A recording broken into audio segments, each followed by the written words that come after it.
welcome back to Passions Podcast, the podcast where we talk about the soap opera Passions. I am your regular host, Latara, back today with a regular guest host, Maria. Thank you, Maria. And a new guest host, Kelley. Welcome back, Maria. Welcome, Kelley. Maria, how you doing? I am doing great, and I just have to let you know that I'm becoming a celebrity. I have a fan. So, Lisa Richards on Spotify, this is your shout out. Thank you. Thank you, Lisa. Lisa left a comment. We were actually on a watch party, and we were looking at the Spotify I don't know why we were looking at the Spotify comments, but we saw the comment, and I had already seen it. But I was like, oh wait, Maria, you have a fan. Somebody said that you're their favorite guest host, and I love that. Yeah. And Kelley, welcome. How are you doing? Doing good. Thank you for letting me be a part of this awesome podcast. Kelley is also one of the patrons over on Patreon, has been for quite a while. So when she reached out and said, can I be on the podcast? I said, you know what? Why the hell not? Huh? The more the merrier. We're missing Eric. Eric was going to be on this episode, but we were originally supposed to record on Sunday. So, but since we moved to Saturday, which was was all me. And it's a shame because Hecuba's in these episodes. I know. He loves Hecuba. Child, it's interesting because I forgot Hecuba was in the episodes. Hopefully it's in your notes and you just don't skip over it. Hopefully. I'll remind you. But the two of you are here as well, so. Somebody, y'all can keep me honest, but we watched episodes 836 through 840. Yes. Yep. Yes. Okay, great. Before we get started, first I'm going to give a shout out to the patrons over on Patreon, and then I'm going to toss it to you, Kelley, and you can tell us more about yourself and if you want to, how you got into Passions or how you found the podcast or whatever you want to do. So, all right. So big shout out to Munashe, Lisa, Zach, Sid, Sarana, Randall, Hannah, Camelia, Jeanette, Eric, Fantasia, Sean, S, Larissa, Maria, Lisa, Jessica, Jean, Laura, Karen, Uche, Justin, Paige, Casey, Garrinch, Tom Bergeron, Daisy, Shane, Kelley, Taylor Harris Crane, DJ, the other Kelley, and Rodo. Thank you all for being patrons and hanging in there with me. And we have a good time on the Patreon, on the watch parties, and on the Discord. So if you want to come and join us, hang out, go over to patreon.com/passionspodcast and sign up for whatever tier you find most agreeable. And now on with the show. So, Kelley, tell us about yourself. Tell us how your connection to Passions. Just, you don't have to talk for a long time. Just a short little, sweet little something about you.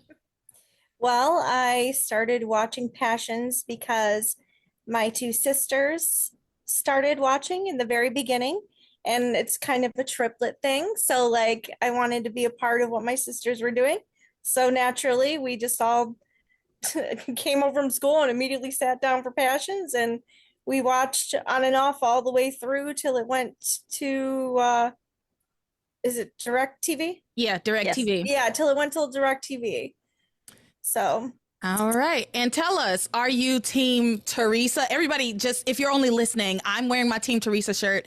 And Gwen, I almost called you Gwen. Maria's wearing her Gwen shirt that I got her for her birthday, so I'm not mad about it. She did. But it's a good week for us to be Team Gwen, Team Theresa. So, Kelley, where do you fall on the spectrum? I am Team Theresa. Ooh! Yeah.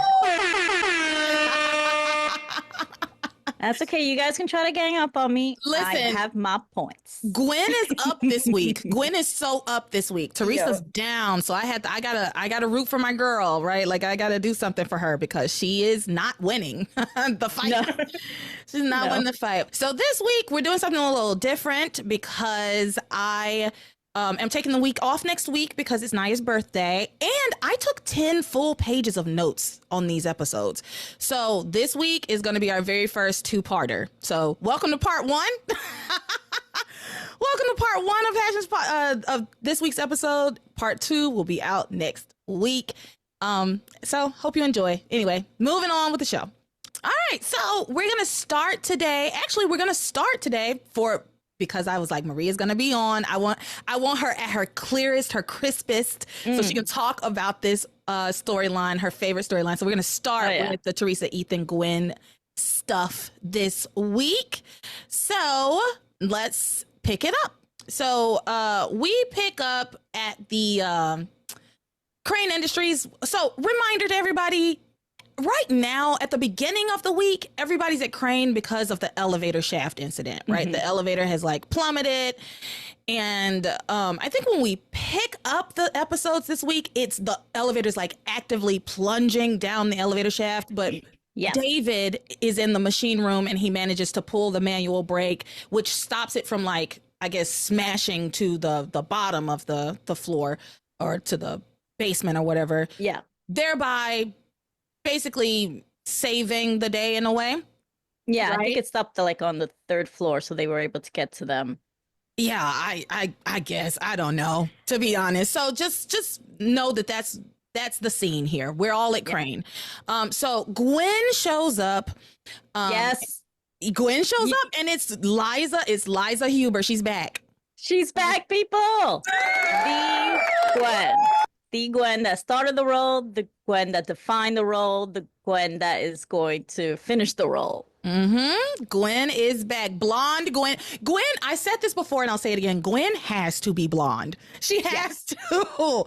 So our blondie is back and looking she shows gorgeous. Gorgeous. I love that blue outfit with the white top. Oh, gorgeous. She's just perfect as Gwen. She is gorgeous, and she does personify Gwen very well. Like she plays Gwen very well.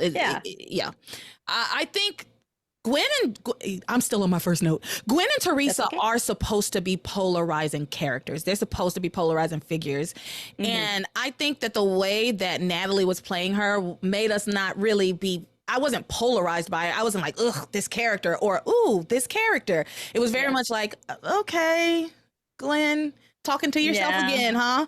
She just made her a little too soft. And then whenever she tried to sort of like go to toe to toe, it just didn't match. She didn't have that edge. No. She didn't have that edge. So it's nice to see. Liza is sharp as a knife. She came in on fire. Yeah. So she walks in and she's trying to figure out what's going on. Eve and Sheridan bring her up to speed on the whole elevator incident and how Theresa threw herself down the elevator shaft to save Ethan. And which, mind you, was, even though she did save him, stupid. It was very stupid. I talked about this last week because it was very stupid. I did not agree with her doing that, but I also compared her to Ethan because Ethan did the exact same thing. So it was like Ethan basically threw himself down the elevator shaft, and so did Theresa. And so I was like, these two people are actually so much alike. They're actually so similar. Doing the same nonsense. Ethan didn't just like against everyone's wishes went charging in. No, he did. There just wasn't as many people there when he did it. But Roy, the maintenance man, literally told him, I can't go down in that shaft because I'll get electrocuted. Nobody should go down there. You'll get electrocuted. Roy leaves to go turn off the power. Ethan says, I can't wait for this. Gets in, gets electrocuted like the maintenance man, the professional. But like Chad is helping him. It's like it was something that like they just decided, let's just do this because apparently Ethan does rock climbing. So he's an expert. So Theresa just like waited till no one was looking and just leaped without even thinking, without remembering that you have a child. It's the same to me. It's similar, at least. It's not exactly the same, but it's definitely similar. And the thing about Chad helping is Chad was also going to go down in there, but Ethan told him, no, not you, me, because I rock climb. And somehow these two things are the same thing. So all three of these fucking idiots, Chad, Ethan, and Theresa, they all are willing to make the same choice and are similar. And we've talked about how Chad and Theresa kind of think the same. Even though with the new Chad, I feel like they've kind of characterized him a little differently than they had before. Yeah. But I we'll think get it's to going to take a while for this Chad to sort of Yeah. He's gonna end up redefining who Chad is. Honestly, it's gonna be a totally different Chad than the one that we knew. He's very different. He's very different. Okay. All right. So Ethan and Theresa get rescued. We pick up these episodes, and after all the events of last week, Ethan and Theresa get rescued from the top of the elevator. Yeah. Ethan eventually wakes up because he was knocked unconscious because he was electrocuted. So was she. Because Roy said he would be knocked unconscious and electrocuted. And yeah, when the elevator fell, she was knocked unconscious, but she got up pretty quickly. Yeah. This was crazy. The EMTs weren't there, and I was like, where are the paramedics? Where are the first responders? But eventually they show up. So remember, everyone's bad at their jobs here. So they showed up all late. Everybody's so bad at their jobs. I'm still tripping about the rescue crew that I could barely say that. I'm glad I got that out this time. Yeah. I still cannot get over the fact that they showed up with a chain and nothing else and had to leave again. Yeah. Okay. So anyway, the EMTs do eventually come. They take Ethan to the hospital, roll him out. Theresa turns to Gwen, and because Gwen and her both are like headed in the direction of the hospital, right? And headed out with Ethan. No, and Gwen kind of notices like she's getting a little touchy feely. She's all over him. Teresa is like paying, like it's as if Gwen's not even there, and paying her no mind. Mm-hmm. And yes, go on. Say what the lunatic says. Well, she tells Gwen, I don't think it's your place to go with Ethan to the hospital. And she was like, oh no, but that's what was contradictory, because at first I heard she was like, if you would like, I'm going, and if you would like, you can come with us. Mm-hmm. And then she fucking changed her tune, like, you know what? In fact, you shouldn't be going to the hospital. It was one of those things where they wrote it one way in one episode, and then in the very next episode they changed it, because I wrote that in my notes. I was like, she tells Gwen that she can come to the hospital, and then now she's telling Gwen it's not her place to go with Ethan to the hospital. I don't think it's your place to be by Ethan's side. And Gwen's like, the hell it isn't. I'm going with him. Which, of course, why are y'all even talking at this point? Like, and frankly, if I'm Gwen, I would legitimately be paying Theresa dust. But Gwen is insecure about Theresa specifically, so she, I don't know. She likes to torture herself or something. I don't know. But she says, have you forgotten that Ethan and I are together? Teresa's like, then why did he give me this? And then she pulls out that engagement ring that she found in his pocket. Just like, why did he buy this for me? Yeah. I really wish Gwen would have questioned her, like, how do you know it's for you? Yeah. Yeah. How did you, but you know what? To be fair to Gwen, actually, well, how did Theresa get her fucking hands on it? If Ethan didn't give it to her, you know what I mean? Yeah. And so I can see how she sees her with an engagement ring and she's telling her that Ethan gave it to her. Yeah. It's a lot. It's logical to believe that that's what it was, because she has no reason to really believe that Theresa deluded herself into this, right? Now that we know that she did, but Gwen didn't see what we saw. All she sees is Theresa is that Theresa was saving Ethan, and she has an engagement ring that she's saying he gave her. Yeah. So, it's true. Yeah. So she's very much shaken by this. And she backs off. She doesn't even go. She's like, all right, well, you know. It was Sheridan who then later says, you need to talk to him.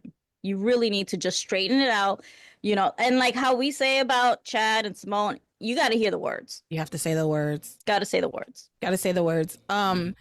So yeah, Gwen discussed. But also make point that before Theresa left, she specifically told her, it's simple. I won, you lost. And if you excuse me, I'm going to the hospital with my fiance. Mm-hmm. Winning or losing, this is not what that's about. It's what it's about for both of them. Because I know. I was gonna make that point. It's for both of them, but Gwen's been saying that for a while, and she says it a lot later. And I literally wrote in my notes that she takes a victory lap, and because she does, she does.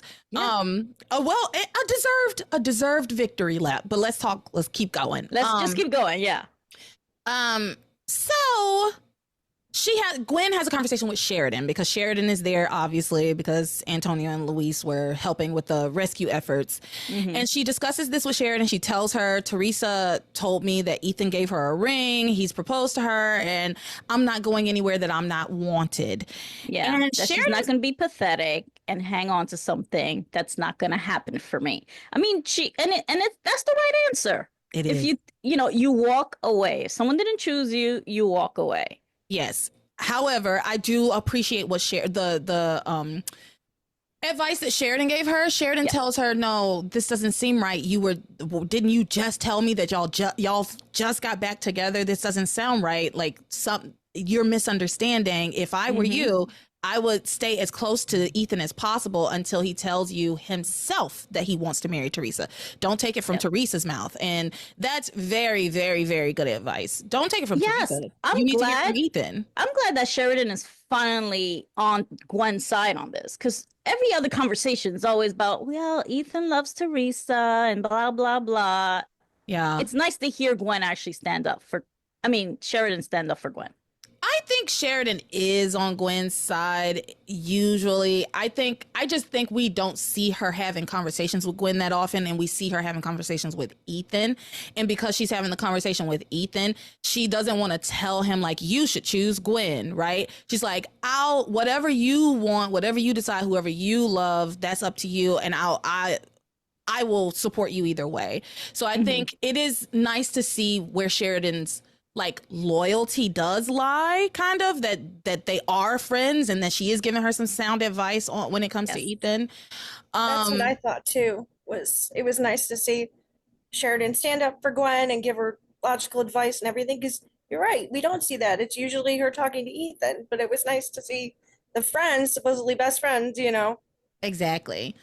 We finally see some friendship from these two. Exactly.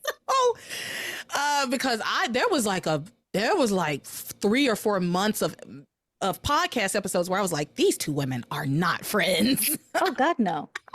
Especially when Theresa was seeing Ethan behind Gwen's back and Sheridan knew. And during all that double wedding stuff, I was like, oh, good God, no. So anyway, at the hospital, Ethan gets there. Eve checks him out. He seems to be fine. She says she's got to do some tests or whatever, but he seems like he's going to be fine. Of course, everybody's always just fine. And then he thanks Theresa for saving his life. He's like, I guess I need to thank you for saving my life. And she tells him, it's fate. God gave me the strength to save you so we could spend the rest of our lives together, Ethan. I love you so much, but I owe you an apology for spoiling the surprise. Like, girl. No, you can't. And then she tells him, I found the engagement ring. Is it okay if I put it on? She takes it out the box. She puts it on her finger. She gushes about how beautiful the ring is, how happy she is that they're going to start fresh. And she's like, I'm so glad. I love you, Ethan. I knew you would come around and everything's going to be different this time. Ethan tells her, Theresa, stop. The ring isn't for you. The ring is for Gwen. Oh, yes. Lord. I'll see that again. It's for Gwen. It's for Gwen. That ring, he tells her in no uncertain terms, that ring is not for you. It is for Gwen. So there's no room for interpretation on this. None at all. And this is the second time Theresa tries to take Gwen's engagement ring. This time, too. This next thing she said was crazy. She was like, well, all of it was crazy, but this particular portion was so silly. She says, but I found the ring and I thought because you bought it from the same store as you bought my first ring that it was for me. How many jewelry stores could there possibly be in Harmony, first of all?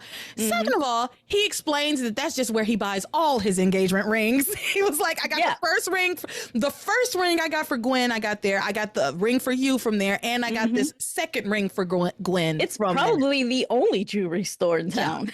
There can't be more than 2. Maybe there's a kiosk at the mall, those little. But apparently the lady who works there did not work there the whole time, because apparently she didn't see you when Ethan bought the original ring. The ring for Gwen. Yeah. Maybe she did, and she just didn't agree then either. We cannot make that I assumption. can't make that assumption. But she was dead set against him buying the second ring for Gwen. That's for sure. Nosy lady. Bitch, mind your business. Mind your know. business. Take your commission. The random townspeople kill me. I love them. So anyway, yeah, he explains, I buy all my engagement rings from that shop.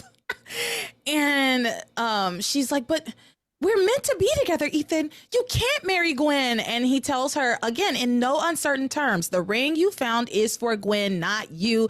And she is the woman I'm going to ask to marry me. Yes, because it tracks, because that's what he's been saying this whole time. In her office, back at the mansion. Well, he wasn't saying he was going to marry Gwen. I will say this is new to her. With Gwen. Like, at no point did he say, yeah, we're going to give it another shot or anything like that. It makes no sense that from what he's been saying, I'm with Gwen, we're together, Gwen and I are making a go of it, I'm trying things with Gwen again, that then she would see an engagement ring and think it is for her. Right? Since we haven't even been together. It tracks for Theresa. It's just stupid and delusional. It does track for Theresa. The only reason it tracks so well is because in like last week's episodes, whenever it was that she found the engagement ring originally, Ethan had been having these conversations with Chad in front of her where he was like, you can't give up on love. Love is the only thing that matters. Love is all that, you can't give up on your special love. And so Theresa thought that even though those things were not directed at her, that Ethan, because she knows that he does love her, that he was also talking about her. But again, you have to do a lot of mental gymnastics to get there, which Theresa did. She's a gold medalist in mental gymnastics. Oh, yes, she is. I was going to say, if anyone could do that gymnastics routine, it's Theresa. She's the Simone Biles. She will see things that are not there. She'll just make things up in her head. And I truly believe that she'd be trying to gaslight him and try to convince him of something that maybe he's not feeling, because she's constantly pushing and pushing. And no, you do love me. He could tell her no, and she will say, but you're lying.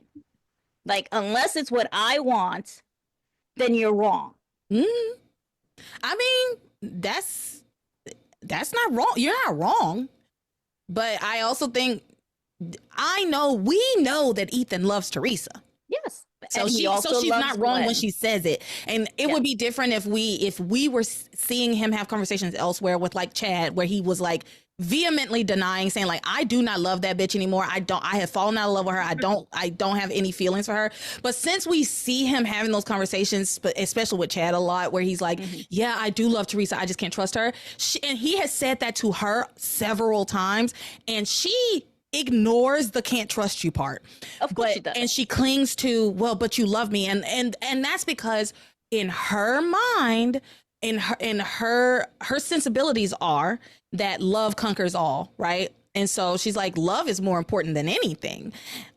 So yeah, she ignores a lot. She hears what she wants to hear. Yeah, she keeps the selective hearing, but yeah, she does the mental gymnastics to make things make sense for her. Like I said, it's the Simone Biles of mental gymnastics. The Simone Biles. So anyway, she just keeps begging him. You can't do this. I love you and you love me and you know that you love me.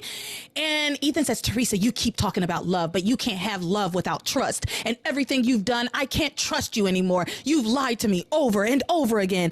I will say Ethan was clearly fed up with Theresa at this point. Oh yeah. It's the first time she tries to almost guilt him into wanting to love her. I did this for you. I jumped into an elevator. I went to the death chamber. And it's like, okay, that's great. One, no one asked you to do all that stuff. And two, if you even came to me during all those times you lied, you wouldn't have had to lie. And you wouldn't have also not have lost me. You make a valid point. Valid point. I, however, do not fully agree with it because... No, I do and I don't. I guess it doesn't deter me from being on Theresa's side. That's what I mean to say. Because yes, she starts to go into this thing. He says, you've lied to me over and over again. And then Theresa says, And what about the other things that I've done, Ethan? I went to Bermuda to talk to Julian to get him to adopt you because I knew how much being a crane meant to you. And what happened after that? Him getting me drunk, him getting me pregnant, all those things that I did it because I was trying to do something good for you. And when I thought you murdered Julian, I went to the death chamber for you. Ethan's like, Theresa, please. And then Theresa says, I jumped into an elevator shaft to save you, Ethan. What else can I do to show you that you are the most important person in the world to me? And Ethan says, Theresa, you have been wonderful and I appreciate everything you've done, but I can't trust you. And that's the caveat. That's the portion that she keeps missing, right? And without trust, you can't have a relationship.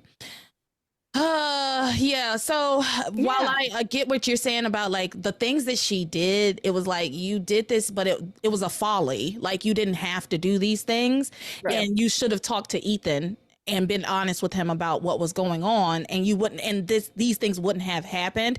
But the reality is she did do those things, and her reasons were because she loved Ethan. So yeah, but she's using it as to prove to you that I love you. Yeah, it's you don't have to do all that stuff because you're constantly in his face telling him anyway. Why do you feel you need to prove it? But it's one of those things where actions speak louder than words. It's so similarly to how when I talk about Ethan, it's like he says one thing often and does something else. We talk about that a lot, right? Especially as it pertains to Theresa and to Gwen. He'll say one thing to their face, and then his actions kind of show differently that that's not exactly how he necessarily feels. And I think Theresa, Lord Jesus, Theresa is an actions type of person. She is very much actions speak louder than words. And she just jumps right in, because it's like, yeah, I already told you I loved you. And I've said this before, love is a verb. It is an action word. It is a doing, right? It's something you do. You love someone. When you love someone, it's something you do and how you show love, right? So I do think that that's where Theresa's head is at. But I'm a reasonable person. So I can see that. I do hear your arguments, and I agree. And I agree. You know. Now, here was my question when she says, I've shown you you're the most important person to me. Isn't she a mother at this point? Doesn't she? Thank what about you. the baby? Thank you. She ain't known that baby that long. She hasn't known that baby. He also hasn't achieved his goal yet. And that's when she'll really love him. That baby's not pulling his weight yet. So no, I clocked that too. She's like, oh, what can I do to show you you're the most important person in the world to me? It's like, your baby? Hello? Yeah. Your family? No, Theresa is Theresa. It's Theresa. And she probably doesn't even feel that way, but she is so like extreme even with her language that it's always, verbose. It's always big. Yeah. And you know what? Since this is a double episode, I'm like enjoying that we're like able. I feel like a little more. Oh, we're dissecting almost every line. Yeah, this is great. I love it. I feel a little more free to kind of take time in different places. So yeah, all right. Yeah. So let's move on to Gwen is listening to this outside, and she quietly says to herself, "Give it up, Theresa. You lost. I won." Okay. Using Theresa's words against her, basically. Theresa just keeps begging Ethan to like reconsider, and that basically says that she's learned from her mistakes and it won't be like that again. And Ethan says he's heard it all before, and she just keeps begging to start over and tells him to admit that they had an incredible love, and says that he says, we can't start over. I've made my decision. And he says, give me my ring back. He says, give Gwen's ring back to me. That's what he says to her. He says, I need you to give me Gwen's ring. He's making it so clear. This is not for you. This is for Gwen specifically. And he's getting like worked up. And so his heart rate goes up, and a nurse comes in. It's like, what are you two talking about? What are you doing? We have to keep the patient calm. You should get out of here. So basically Theresa has to leave the room. And of course, Gwen was like, listening from outside. And so she takes this moment to victory lap on Theresa. And this is where I wrote, I'm sure Maria has this covered. Oh, yeah. So take it away. And guess what, Theresa? The battle is over. Ethan has chosen me, the victor. Okay.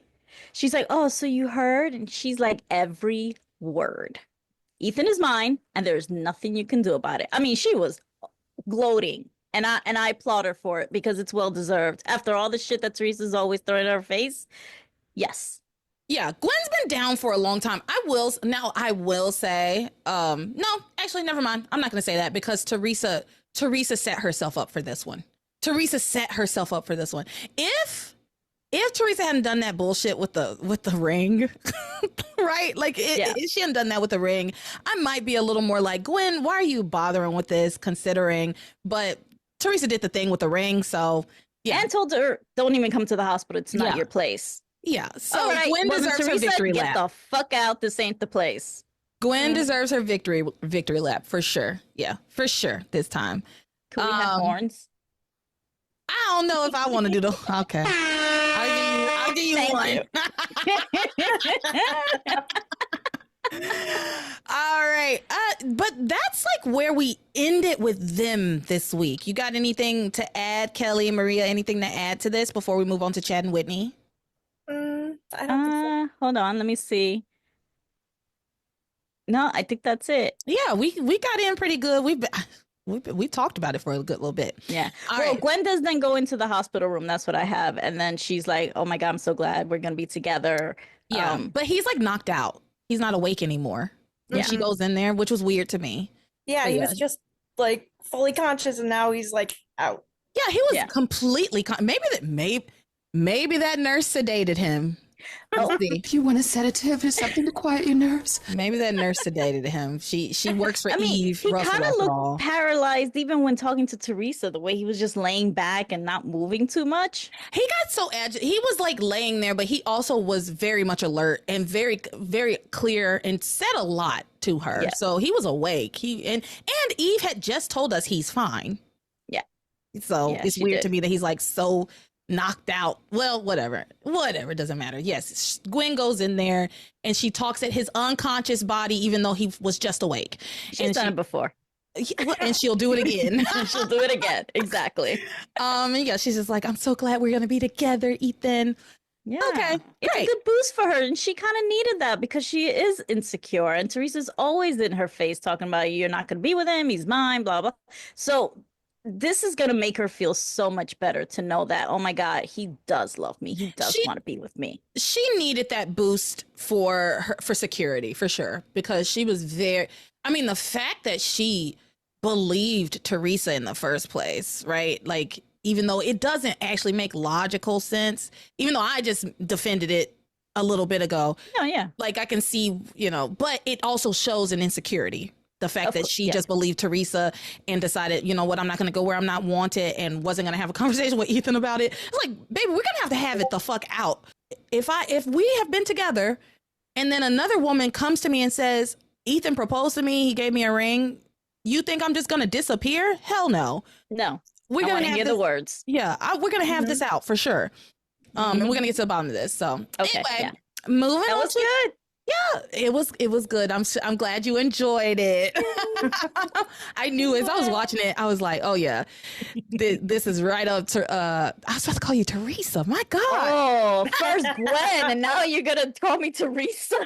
This is right up Maria's alley. Thank you. Right. I specifically asked to even be on this episode because my Liza Huber comes back. The return of Liza. All right. So on to Chad and Whitney. So we're going to pick up their storyline at the elevator shaft, right? Yeah. Whitney and Julian get rescued from the elevator. Like, I think it was Luis and Antonio who like got it open with like a crowbar. Yeah. And oh, don't forget, it was actually Gwen, who seems to be really good with like, long objects because she went to get the axe. I was like, there's my Gwen. Did. She went and got the axe. Gwen. She's like, here, it reminded me of the bat. I'm like, she's like, here you go. I was like, that's my Gwen. It's like, you know what, guys? Y'all should have just let her open that door. because Yeah. she got skills. She Yeah, knows how to swing that thing. She grabbed it and like an old pro. It was like, here, Yep. take this. Yeah. Exactly. Teresa You're gonna should need be this. afraid. Yeah. You should be afraid. Be very afraid. Yeah.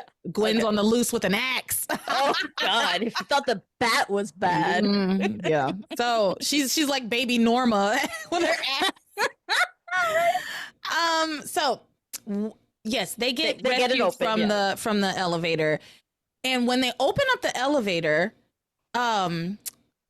TC, everybody can see that Julian is like covering Whitney. He's like, his body is like over Whitney's. Now we know from last week that he was shielding her from all kinds of debris. He had saved her life because she had like randomly fallen through the floor and he pulled her back up in. And so we know that Julian has done nothing but try to protect Whitney. oh, the whole But when the time. doors open and they see Julian like on top of Whitney, TC immediately like grabs him and starts beating the shit out of this man. And Julian is already basically unconscious.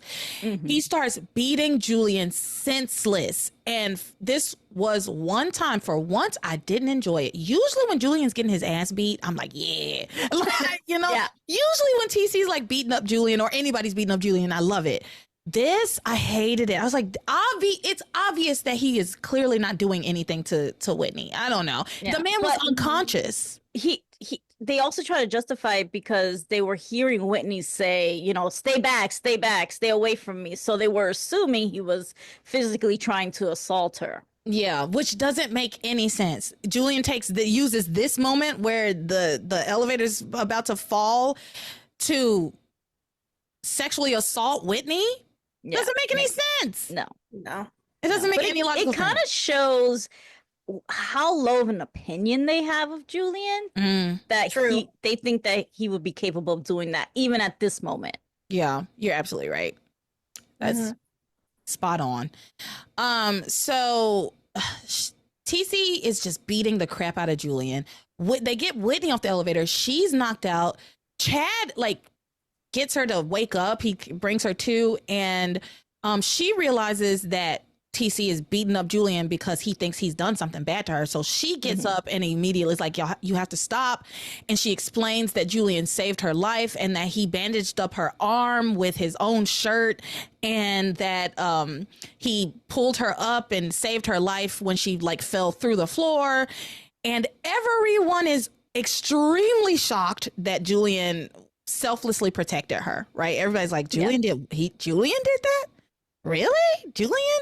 And she was like, yes, he did. He did that. And at this point, Julian's like knocked out. He is not conscious. Yeah. And freaking TC, I get you might be thinking something happened and you're upset. Why are you like attending to your child first? hello. Exactly. If you think your child was assaulted and the man that did it is already knocked out, he ain't going anywhere. Deal with your daughter first, right? Check on her, see if she's She was okay. unconscious. Like, yeah, exactly. Check on her. What the No. hell? But no, his anger. Yeah, that's what annoys me about TC. It's always his anger first. He's always, especially with Julian, like he doesn't give any other second thoughts, nothing. He's just let me beat the shit out of Julian. That's like his go-to move. And it's like, why do you have to A, stereotype TC like that? And B, like, yeah, you should be concerned over Whitney, not like a basically unconscious Julian. Exactly what you guys were saying. Yeah. TC is very poorly written. So Very. TC is very, very poorly written. So yeah, I agree. He should have been checking on Whitney, but instead he's like beating up a defenseless man who's already beaten and bruised. Yeah. So anyway, he stops because Whitney says this, right? And then Eve tends to Julian and she cannot find a pulse and is like, Julian could be dead. And we don't know if it was the elevator or if it was TC. Actually, I think he was alive when he got off the elevator. And then TC knocked him completely out. That's okay. Sam's not going to arrest them. No. As a matter of fact, Julian Eve finds a pulse, eventually gets a pulse on Julian. We were worried at first that he was dead, but no, that he's fine. So they take him to the hospital. Whitney explains everything about what he did for her on the elevator. And then she also says that he told her he was like a different person and was telling her about his first love and all of this. And when they go to the hospital, TC is in Julian's hospital room. And I could not understand that for the life of me. TC shouldn't be allowed within 100 yards of Julian after that. He shouldn't. He's just at the hospital with her. I'm with him in his hospital room. Talking cash money shit about how horrible he is. I was just like, this is ridiculous. Yeah. Oh, yeah. Harmony. Yeah, but I have some so the TC and Eve stuff is kind of mixed in with the Chad and Whitney stuff. There's a conversation with the family where they are talking in the hallway of the hospital, but I don't think I need to do anything with that right now. Yeah, that's not important. We're gonna stick with Chad and Whitney, and we'll talk about what they talked about. Troubled marriages, because there's Julian and Eve stuff and TC stuff. So anyway, it's all interwoven. So we'll backtrack to that again. These two are very much interwoven because the family is involved with Julian and also the Chad stuff. So anyway, Whitney has now had this like near death experience. Whitney's now had this like near-death experience, and it's made her realize that she made a mistake, and she wants to tell Chad this. And she says, I can't let this happen, and I have to tell you the truth. And then Simone interrupts. She runs in, she interrupts. Now, the reason Simone runs into this situation like this, like she's like a little frantic, like, oh my God, Chad, I can't believe it. Are you okay? Blah, blah, blah. She like hugs him. But the reason she even knows that these people are at the hospital and that anything happened is because a nurse told her while she was having a conversation with Kay, a nurse came and told her, like, your sister was in an elevator accident. Your parents have been looking for you. Your sister was in an elevator accident. Nobody said Chad was in an elevator accident. Your sister. She gets there and she is just gushing and all over Chad, hugging him. Oh my God, I was so worried about you. The nurse didn't say Chad was in any danger. They said your sister was in the elevator. And Whitney's just standing there like, hey, I'm here too, right? And so, yeah, she shows up. She's like, Chad, I'm so glad you're okay, blah, blah, blah. And then she turns to Whitney. She's like, Whitney, I heard you were in an accident. Are you okay? And it's like, yeah, okay, whatever. So Simone interrupts. So Whitney doesn't have a chance to like come clean about like her feelings for Chad at this moment. But she does tease like she's going to come clean about her feelings with Simone. Like we kind of get, and this is when they have like their family conversation that I think really goes more with the troubled marriages. Yeah. So then Whitney finally gets the chance to be alone with Chad. They end up off in like not a hotel, not a hospital room, but like an alcove or like a cubicle with like the curtains, right? Yeah. And so they end up in there, and she tells him he doesn't even want to hear her. He doesn't want to talk to her. He's just like, I don't know what you have to say to me. Like we're done, Whitney. He keeps telling her like, there's nothing left to be said between us. Like you chose tennis and your family, and you told them you didn't love me and that you love tennis. And he kept saying that, and it made me laugh so hard. You already told your family that you love tennis and not me. I was like, I love both? Yeah. Am I not allowed to love both? I know she said that, though. She said apparently not, and apparently not the TC. So TC and they gotta let this tennis bullshit go. They have to let it go. I'm so over it because we never see her playing. Never see her playing, and so if you're not gonna actually show us Whitney actually playing or winning anything, we never. I would be able to give it a little bit of a pass if at any point since, like, I don't know, episode 300, the last time I remember even seeing Whitney with a tennis racket or even in a tennis outfit, right? Like in a tennis skirt. It was Yeah. like in episode 300 when she and Chad were like on the court and he like kissed her. And yeah, it's been so long. And if you're not going to at least sprinkle some of that in there, let it go. Let it go. Exactly. Let it go like you let Orville's hit and run go. Let it go like you let Simone's hit and run go. Right? Yeah. Let it go. And it only comes up around TC. Because it's not a storyline when it is just Whitney and Chad. It only comes up to be conflict in this story, which doesn't need more conflict because we already have the Simone portion of it and we have the like possible sibling sort portion of it. Oh, God, so it doesn't need the tennis part. It doesn't need it. Doesn't need it at all. Sorry, I'm getting a little No. No, it's okay. So anyway, he keeps telling her like, you said you love tennis and not me, so there's nothing for us to talk about. Yeah. And he doesn't want to hear her out, but she insists and she tells him that her experience on the elevator changed her and changed who she like changed her priorities. And she tells him that she says, I thought that I had so every thought that she had, that's what she said while she was on the elevator. Every thought that she had, every time I reached down into my soul, there was only one thing that I knew for sure. Just one thing. It's all about you, Chad. The thing that I knew for sure. I knew that I loved you. I love you so much, Chad. Okay. So she has said that thing. Simone, who went to get a soda, has come back and she overhears this information. Finally, Simone cannot delude herself about this any further. And it wasn't like a said in a way where she could easily go, oh, well, yeah, of course you love Chad. We all love Chad. Right. You love Chad like a friend. She literally is like, I'm in love with you. I always have been in love with you. It's like, there's no way you can mince those words. Right. And so Simone has overheard this. And just as she's about to go in there, she says to herself, she's going after the man I love, my own sister betraying me. Well, I'm going to show her who Chad loves. And which girl, what do you mean you're going to show her? Whatever. She starts to like go in and Kay of all people grabs her, pulls her back and tells her, you need to take a moment to think about this. You need to consider this and be more thoughtful about this. She says, don't worry, I'm going to tell you exactly how to deal with this.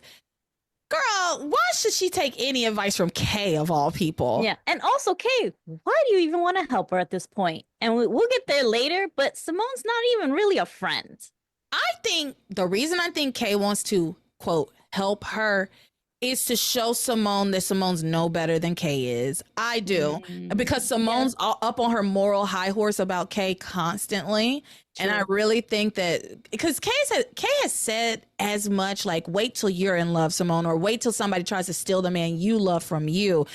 You would do anything. And I think Kay wants to prove to Simone and to herself that she's right. And Kay kind of has the upper hand because she knows that Chad doesn't love her and is in love with Whitney. She knows.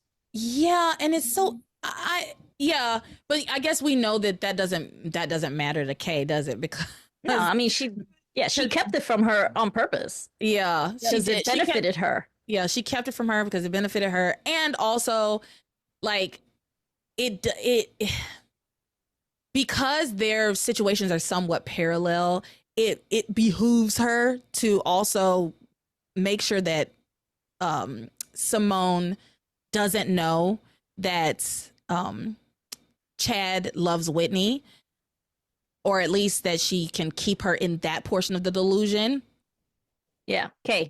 Kay wants their situations to be parallel, which they really are. Honestly, their situations are fairly parallel because Chad is in love with Whitney and Whitney's in love with Chad, but Simone is in love with Chad. Now, the portion where they're not parallel is because now it's all the same because we'll talk more about it, but Kay bears her soul again to Miguel. To Miguel.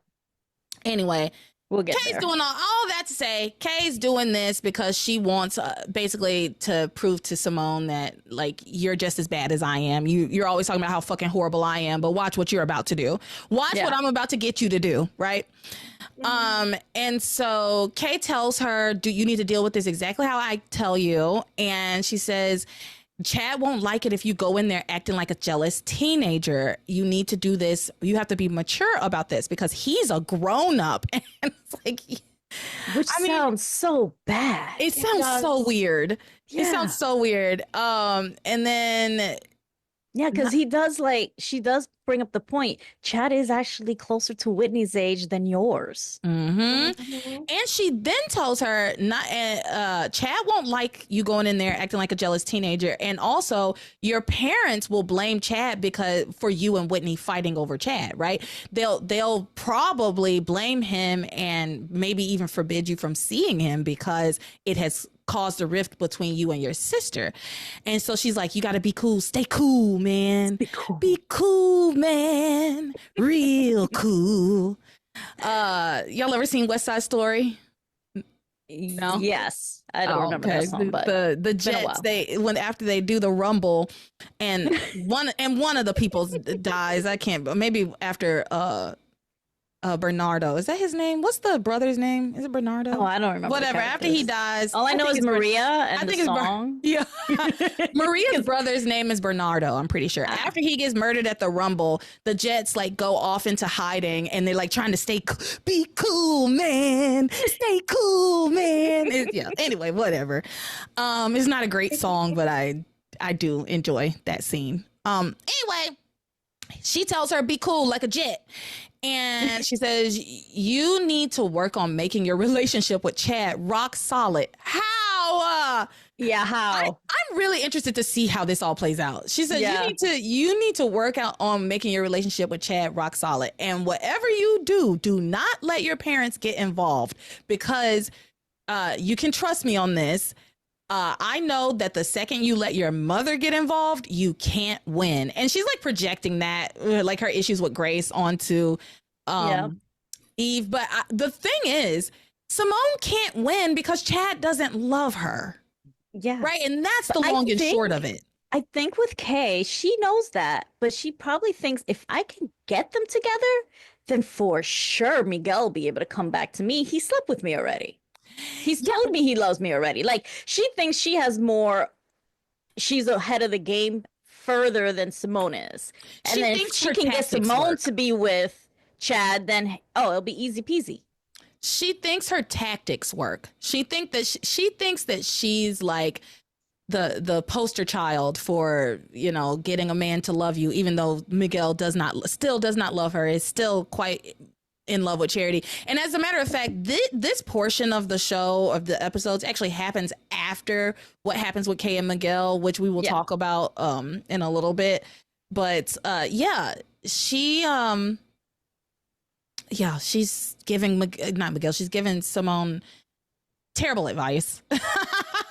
She's giving Simone terrible. It's not horrible, but the fact that Kay knows that Chad loves Whitney and not Simone, it does make it terrible advice, right? Like if there was a chance that, Simone isn't delusional and she actually is in a relationship with Chad and Whitney's just bearing her soul to Chad, then it wouldn't be terrible advice. But because Kay does know that Chad's in love with Simone, it's like, girl, this is horrible advice, but they're not, these girls are not friends. They're frenemies at best. I was going to say, when did Kay ever give Simone good advice? Never. I don't think she's ever, Never. And she's doing, but I will say, Kay is being the friend to Simone that Simone refuses to be to Kay. True. That is also true. It's kind of true. It's kind of true because she's still keeping that portion of Chad is in love with Whitney from her. Although didn't she get fed up at one point and finally did tell her that? I don't think Simone believed her. She didn't believe her, but she did tell her that. Because originally, a long time ago, when we brought up the whole, what was that girl's name that got pregnant, that she made up that was pregnant? Oh my! I can't remember. Was it Karen or something? I think it started. I can't remember. Yeah, with like a C or K. Back then, she told, she was keeping it from Simone specifically that Chad had feelings for Whitney. But later on, she got very much fed up with Simone's bullshit and was like, wake up, Simone. Wake up. Chad likes your sister, not you. She did tell her that. She has told her that. So, I mean, some good advice. These conversations. A good advice could have been, go tell your dad. Because TC would have shut that shit down. Yup. Yeah, I do. I mean, I'm interested to see where this is going to go. I don't know what Simone's actually going to do, but it could make sense for her to use TC to her advantage for sure.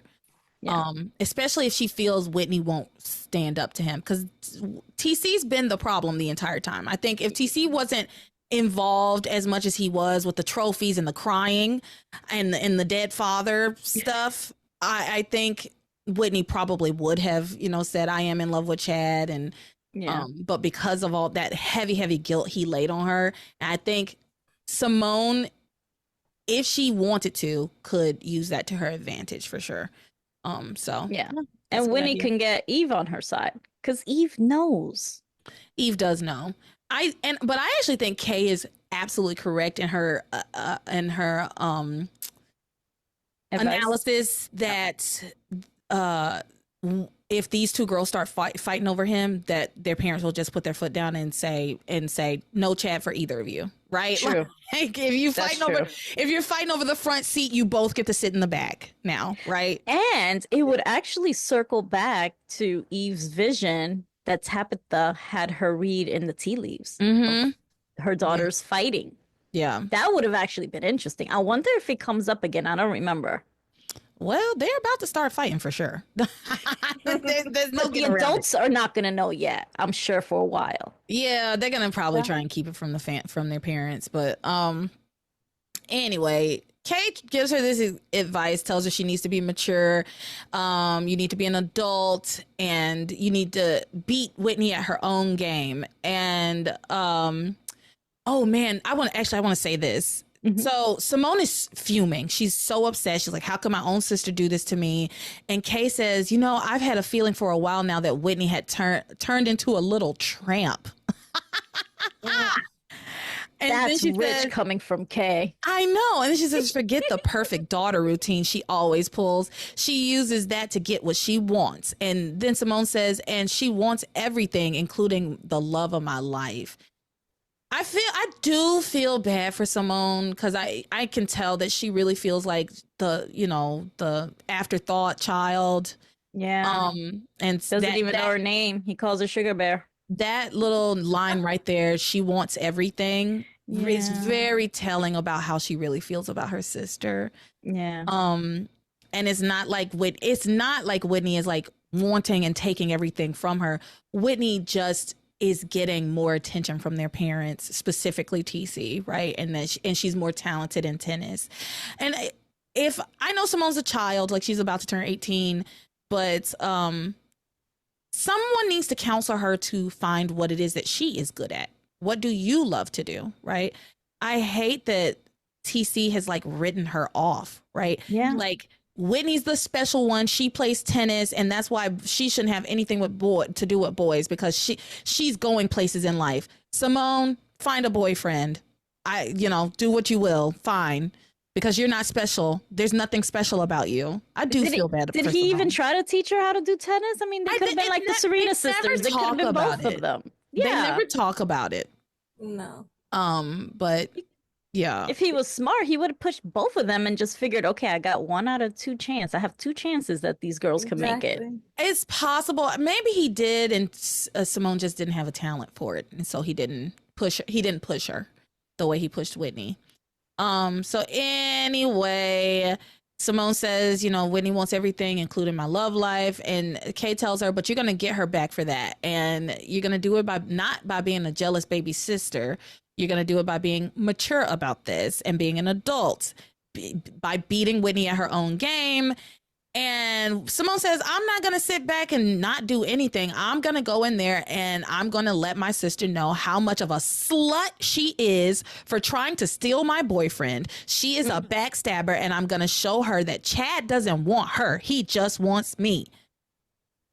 Okay, girl, if you say so. So while she's having this whole conversation out with Kay, Chad tells Whitney, because Whitney has been telling him, I love you and I want to be with you. And Chad tells her, I've heard this all before. Basically what Ethan was saying to Theresa. I've heard this all before.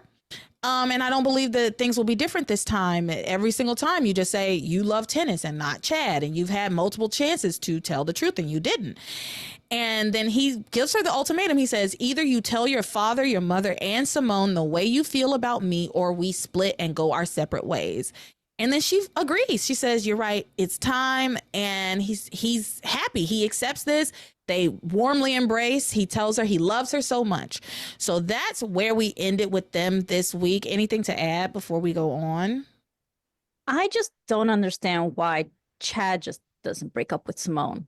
Like, no one even has to get into that he loves Whitney or that Whitney loves him, but at least have the decency to be like, Simone, you're not my girlfriend. I don't love you. Yeah, we've talked about that. Let's go for it, Kelly. What were you going to say? Yeah, like it was a misunderstanding or something like that, or just tell her the truth. Yeah, at the very least, just be like, you seem very serious about a relationship, but that's not what I'm interested. That's not where I'm at, and also you're just a little too young for me. Easy. It's actually easy for Chad, but I will say, one of the reasons he hasn't said anything to Simone is because Whitney has been worried about how Simone will react.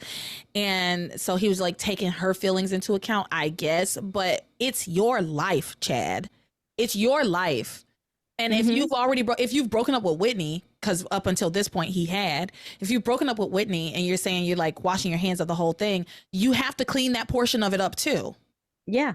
Yeah. Yeah, when he was going to leave Harmony, he was just going to leave. He wasn't going to say anything to Simone. Simone would have been like, hey, where's Chad? Have you seen Chad? Nope. I went to the recording studio. I haven't seen. Has anybody seen Chad? Has anybody seen Chad? No. Have you seen this man? No. And then she'll find out later, he went to LA. He didn't say anything to me. And he's the love of my life. He's my boyfriend. How could he just leave like that? And then she goes up there and finds him. He's like, Chad, I'm so glad I found you. Boyfriend, let's hang out. Let's don't you take the hint, girl. He has ghosted you entirely. Completely. But she's like, but I know you left because you love me. I've watched. She would make it like that. Yes, right? she would. Yep. Yes, she would. She's probably been watching Theresa for a while to learn. I was going to say, she's very much like Theresa. She is. The way that she behaved, I literally wrote in my notes, I was like, the hysterics that Simone is trying to pull can only be pulled off by Theresa.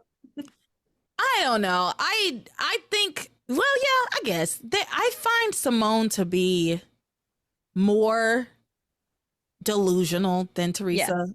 On the whole, I do think Theresa has deeply delusional moments, like taking that ring and thinking it's for herself. But I think Simone really has completely deluded herself into believing that Chad loves her.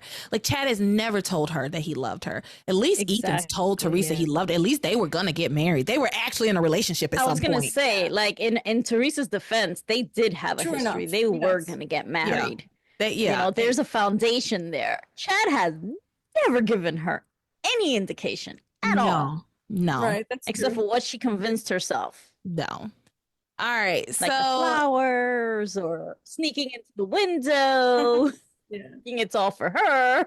everything. She just thinks everything's Simone, bless her heart. We'll see where this goes. I'm not sure where this goes or how this is gonna turn out, but we shall see. So let's move on. We should at least give her a little bit of grace. Oh, sorry. No, go ahead. I was gonna say we could at least give her a little bit of grace. She is young. Yes, that is true. And inexperienced, just like how Theresa was young and inexperienced, and that excuse lasted for so long. Yeah. She was a child for a long time. I'm just saying. Yeah, Simone has no experience in this department. Yeah, very true. That's fair. All right, so we're gonna move on to our troubled marriages. I guess I could just hit the little. Oh, I was about to hit the wrong button. All right, so we're gonna pick up with even TC and Julian, this whole thing. So after the accident with Eve, I'm sorry, after the elevator accident, we're at the hospital. Julian's knocked out in his hospital room. Eve is like doctoring, right? Doing her job. TC is there. TC and Whitney are there. Whitney makes some sense, but she should be in a hospital bed herself, right? Oh, yeah. Yeah. But TC, like I said earlier, makes no sense for him to be here.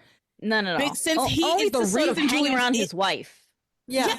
Because the only reason he's there is because, well, actually, no, I don't even know why he's there. Why is he there? Like you said, hanging around his wife, I guess. Yeah. Because it makes no sense for him to be there. You know what? He would be there for Whitney. His child's in the hospital. But this is not Whitney's room. Whitney needs to be in her Whitney own doesn't seem to have a hospital room. She needs her own hospital room. Damn, my doctor is my doctor. My mother is the head doctor in this place, apparently, and I can't get a little cubicle for myself. She needs. Eve didn't make sure that her daughter got like adequate care. She's worried about everybody else. So anyway. Also, you know what I find strange?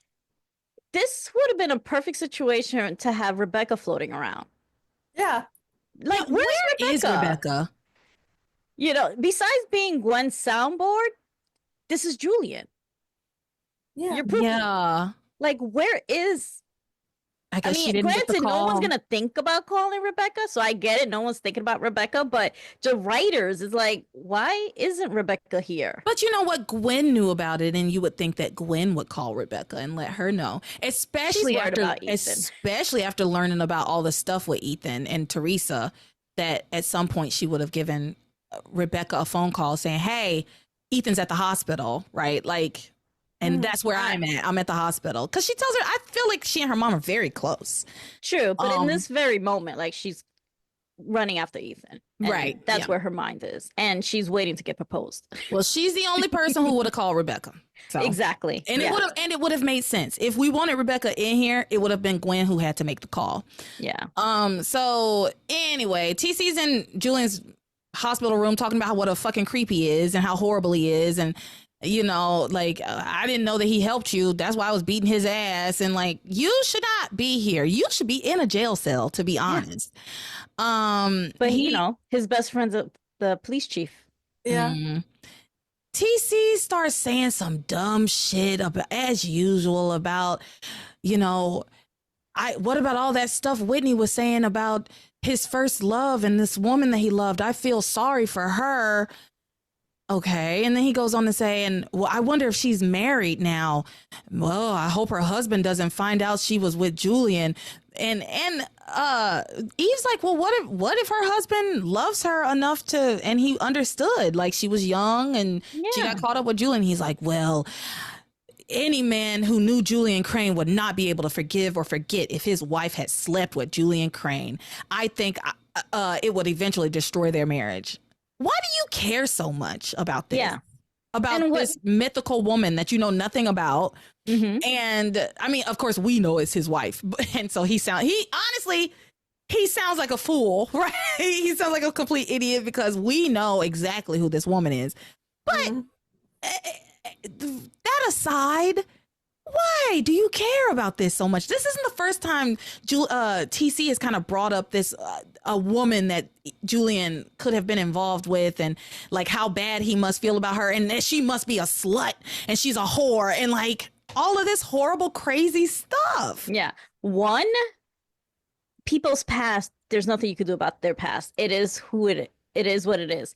And two, does he say these things about Ivy? Who's his actual wife? Who sleeps with him? Well, I will say he has absolutely said some really horrible things and heinous things about Ivy. He like hated Ivy at the beginning, right? She was just one of those Cranes, and I think he still is not like crazy about her. So, and rightfully so, to be frank. Ivy has never had a kind word for TC, to be real. And she's associated with the Cranes, and he hates the Cranes, specifically Julian, right? Yeah. But yeah, he did, I will say, he he did have that same kind of energy for Ivy. This guy just hates anybody who's ever slept with Julian. Anybody. I mean, he doesn't hate Theresa. Somehow give him some time. Give him some time to think about it. I mean, the circumstance was different because it's not like she chose that situation. So maybe he'll sort of give her a little bit leeway. Yeah. But she is up there claiming the money, acting like a crane. As she should. Get your check, girl. Absolutely. Get your check. On that. Yep. So anyway, he's like, any man who knew Julian Crane wouldn't be able to forgive his wife for sleeping with Julian Crane. Whatever. Shut up. Please. Your past ain't that great either. So, right. That's the thing about TC too. Is like, you are a failed tennis pro or whatever. Like, you're a high school coach, part-time gym teacher or something. Yeah. And look, I was a teacher. Also a grief counselor. Allegedly. Yeah, apparently he's that's out of nowhere, out of absolutely nowhere. TC of all people, the one person who needs the most counseling on this show, maybe, who cannot regulate his emotions to save his fucking life, is the counselor at this hospital. But it tracks because, of course, he's probably bad at doing that, right? Like, he's bad at his job. He's bad at that job. Everyone's bad at their job. Everybody's bad at their job. It's harmony. Everyone's bad at their jobs. Everybody's bad at their jobs. But Julian begins to wake up. He is quite groggy, and he looks up and he sees Eve standing over him, and he's like, "Oh, I'm so glad you're here. We need to talk about us and our love." And TC flies off the handle. Yes. What do you mean? What are you talking about? This is my wife. What are you talking about? Your love. Don't talk to my wife like that. There's no us with you and my wife. And Eve like calms him down. She's like, TC, relax. And she says he's clearly groggy and has suffered a brain injury, probably. Like, I'm sure he's just thinking about the woman that he was in love with or whatever, right? Yeah. And Julian's like, oh, yes, I was just thinking about the woman I loved so deeply all those years ago. And oh, wait, now we know why Rebecca's not there, because he wouldn't have been able to say those things. Yeah, you're right. Rebecca would put a hitch in a lot of this. Yeah. And blow this. She would quickly blow this all out of the water, right? Yeah. So, yeah. Now we know. Eve already has one of Julian's like wives blackmailing her. She doesn't need a second one blackmailing her, right? That would just be too much. So yeah, they couldn't put Rebecca in these scenes. So that does make sense. For once, the Passions writers, they did something that we're like, oh, actually, y'all are right. We're wrong. Exactly. We answered our own questions. And so, he wakes up. He says Eve covers for Julian, right? And then TC looks at Julian, thanks him for saving Whitney, but does not apologize for beating him mercilessly. Nothing. He doesn't apologize to him at all. And then he leaves. And when he leaves, Eve like yells at Julian, like, you almost ruined my life. Like, you ruined my life all those years ago and you're trying to do it again. And this is when they end up out in the hallway. Like, she says that to Julian, then she catches up with her family in the hallway. So this conversation happens before Whitney gets to talk to Chad and before Simone hears her saying that she loves Chad. So they all end up in the hallway together. Chad is there for their conversation as well. And they all talk about Julian, and they talk about this woman that he talked about on the elevator that he was in love with, and that she was a singer. And TC's like, oh, I bet it must be that woman that's on that tape that he's always playing every time we go over to the mansion. And he's like, if we could just find out who's on that tape, we would be able to understand. Why are you so concerned about this? Yes, why do you care who this woman is? Exactly. Why are you trying to unravel this mystery? It's not a mystery, first of all. It's not for you. It's not your mystery to unravel. Exactly. And I just, TC, for somebody who's like, I hate Julian, you sure do spend a lot of time talking about him, thinking about him, and up in his fucking face. Yeah. Yeah. So, Agreed. yeah. Like, dude, there's a laundry list of women. Are you gonna go and find all of them and question what the hell they were thinking? And make them sing in a lineup. Yeah. Make find them out all which sing. one's the voice. Make them all sing. They give them all. They all go to music rehearsal. They all learn the song, and then they all have to sing it in a lineup. It's hilarious to me. My baby's gone. Yeah, they all have to sing. Anyway, sing for your supper. Yeah. It's So, like Brooklyn Nine-Nine. do you say Brooklyn Nine-Nine? Oh yeah, then they have to. I've never actually watched Brooklyn Nine-Nine, but I did see the scene that you're talking about. I think on TikTok, The Backstreet where they did the Boys. Backstreet Boys. Yeah. Yep. Yeah, was it Tell Me Why He Ain't Nothing But a Heartache? So, Yeah. Yep. I saw that clip and I thought maybe I would watch Brooklyn Nine-Nine, but I never got It's so around to it. good. I'm not the biggest fan of propaganda, but you know, everybody loves. It's mostly comedy. Let's leave it at that. Yeah, I cop shows. I'm just not the biggest fan of cop shows, but anyway, actually, I'm gonna go on a tangent. Whatever, it's a double. We're doing a double decker this week, so Go ahead. I used to watch Law and Order like religiously, and I used to love Law and Order SVU. Mm-hmm. And when I moved into my own apartment, when I was living by myself, when I moved to Ohio, it was the first time I ever lived alone, and I was watching SVU.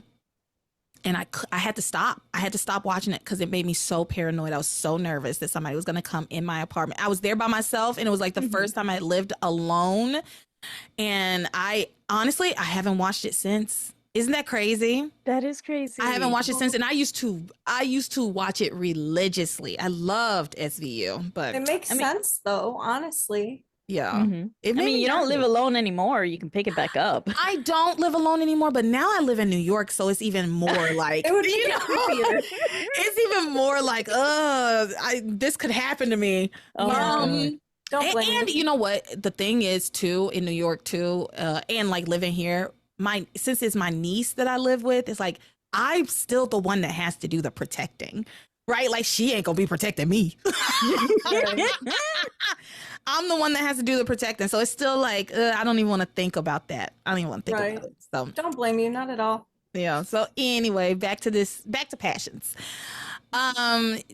They're having this conversation about this stupid fucking tape, and like, oh, maybe if we found out who was singing on that tape, we'll find out who this woman was, and we'll understand why Julian did the things that he did on the elevator for Whitney. And it's like, those are two different thoughts that you are conflating that don't go together. Yeah. But anyway, they talk about the tape, and then Chad's like, oh yeah, I had the tape at the Seascape. Too bad you destroyed that tape, Dr. Russell. Which is crazy that the Passions writers remember that. They forget so much. They remember that little, very small little detail that happened so long ago. Yeah. But if y'all have forgotten, they were at the Seascapes for I don't know, I say Seascapes, but whatever. They were at the Seascape restaurant for something. I cannone remember. Everyone in town that was there. the dinner where Theresa announced that she was Mrs. Julian Crane. Yeah.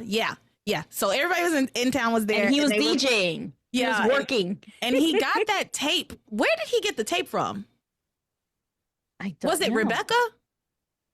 Who gave him that tape? Because Rebecca doesn't know. Rebecca doesn't know, but I thought maybe, I don't know. I don't remember. If y'all remember how Chad ended up with that tape, somebody, I think it was Ivy.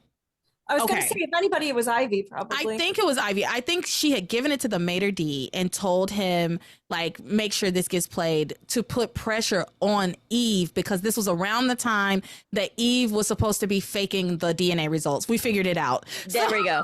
She used the tape to try to put pressure on Eve. So then Eve went over, once she heard it playing, she went and she destroyed the tape.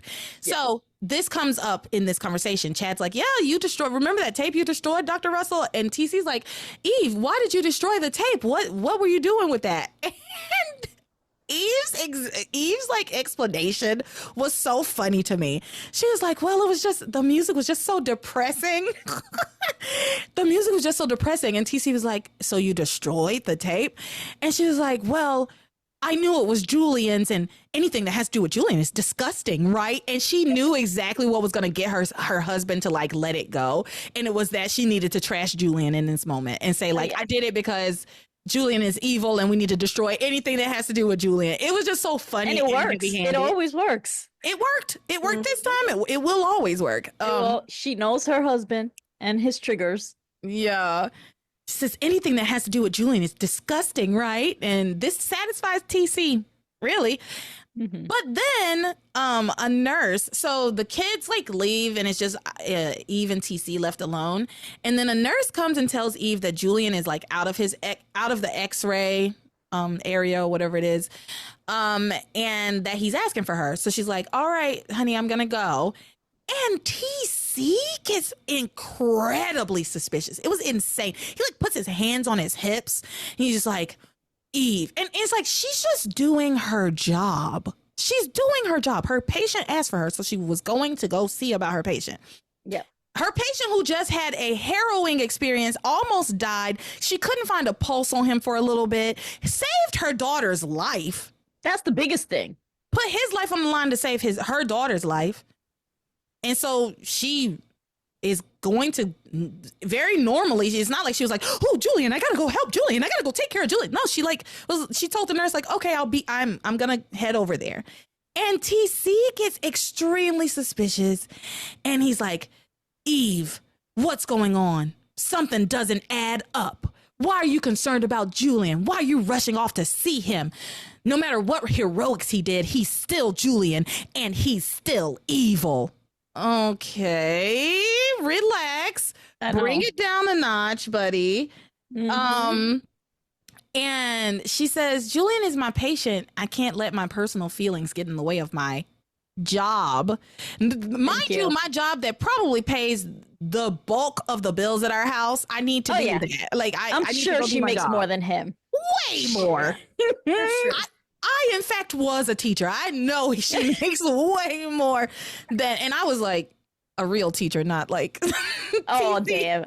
All right. Let's not dig on coaches. No, because here's the thing. Here's what I'm going to say. I'm not saying there aren't PE teachers who are real teachers, because there are. There are people who go to school for like physical education. That's like what they want to do. That's what they want to teach. TC is coaching at that school because his knees fucked up. Like TC